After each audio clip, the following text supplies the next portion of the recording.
Kui sa ostad endale poest uue nutitelefoni, siis tõenäoliselt võtad sa kaasa ka ühe kaitsekile või kaitseekraani. Telefon, see maksab 1000+ eurot.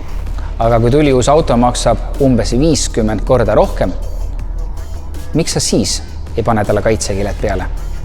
No kui me võtame nüüd traditsioonilise vinüülkile, siis ongi inimesed enamasti valivad selle selleks, et autol väike stiilimuutus teha. Et ütleme, auto on must, inimene tahab seda punaseks teha, et ei taha auto originaalvärvi justkui kas siis rikkuda või üldse autot üle värvida, siis otsustatakse siis autot kiletada.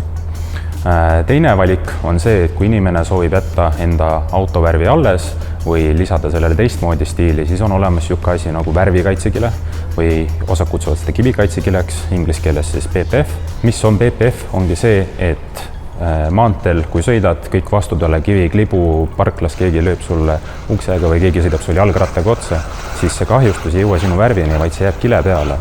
Ja paljud kiled on ka ise paranevad, et kui nad saavad natuke soojust, siis kõik kriimud, mis sinna peale tekivad, need kaovad iseenesest ära.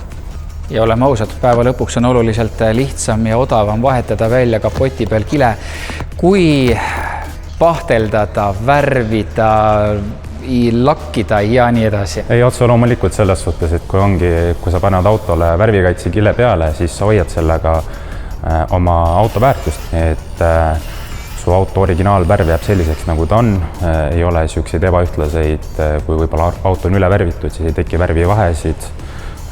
Samuti ongi, kui aastate pärast see kile kunagi maha võtta, siis on auto nagu uus, justkui nagu salongist välja tulnud. Üle õla paistab Stekkiri. Mis asi see nüüd on? Stek ongi lühidalt siis värvikaitsekilede tootja Lõuna-Koreast ja Stek on maailmas üks kõige hinnatumaid värvikaitsekile tootjaid üldse, kuna Stekkiri tootevalikus on erinevaid kilesid, mis on sobilikud nii algajapaigaldajatele kui ka rohkem professionaalidele. Lisaks, mis Steki eriliseks teeb, on see, et Stekil on algusest lõpuni toodang ja toote kvaliteedi kontroll kõik in-house nii-öelda. Et paljud teised kiled, mis on Eestis saadaval, need on justkui lihtsalt brändid, kes ostavad sisse oma kilesid kolmandatelt osapooltelt ja pakendavad selle enda karpidesse. Lisaks traditsioonilisele läbipaistvale või matile kilele on Steki valikus ka mustrilisi ja värvilisi kilesid.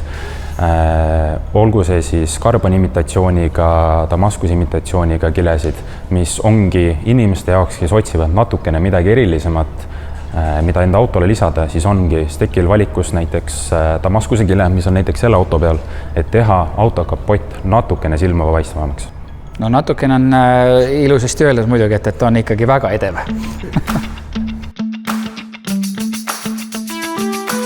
Lisaks on Steki premium kiled ka väga paigaldajasõbralikud, mis see tähendab lühidalt on seda, et Stekil on TPU baasil transpordikile, mida on võimalik väga kergelt masinast välja lõigata, juppe väga kergelt leida ja premium kiledega Steki puhul on ka see, et kui see autole professionaalselt paigaldada, siis see jääb silmale praktiliselt märkamatuks. Su autol on küll kaitse, aga sa seda ei märka.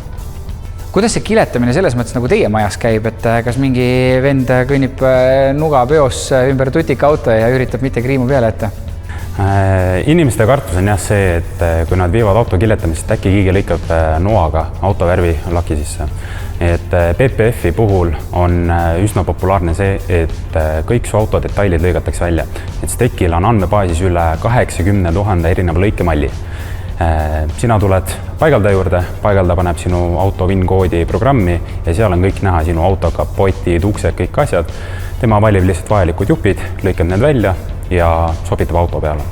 Kui aga tekib olukord, kui su auto on tõesti väga uus või eriline, on võimalus ka meie juures auto 3D-skänneriga sisse skännida, mis siis töödeldakse vastavaks ja samamoodi saab teha ta lõikefailiks ja ei lähe keegi sinu auto kallale noaga.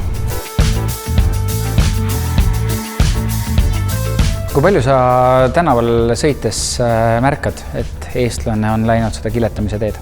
Sa näed tänavapildis küll seda, et inimesed on läinud mingisugust niisugust no ütleme, ekstreemsemad teed, sa näed, et inimene on kiletanud enda auto niisuguseks metallik oranžiks või mis iganes. Küll aga kokku võtta, palju on nüüd PPF-iga autosid kaitstud, siis see on üsna keeruline, sellepärast et nagu eelnevalt mainitud, kui see on professionaalselt paigaldatud, see on peaaegu et võimatu näha, et su autol on mingisugune kaitse peal.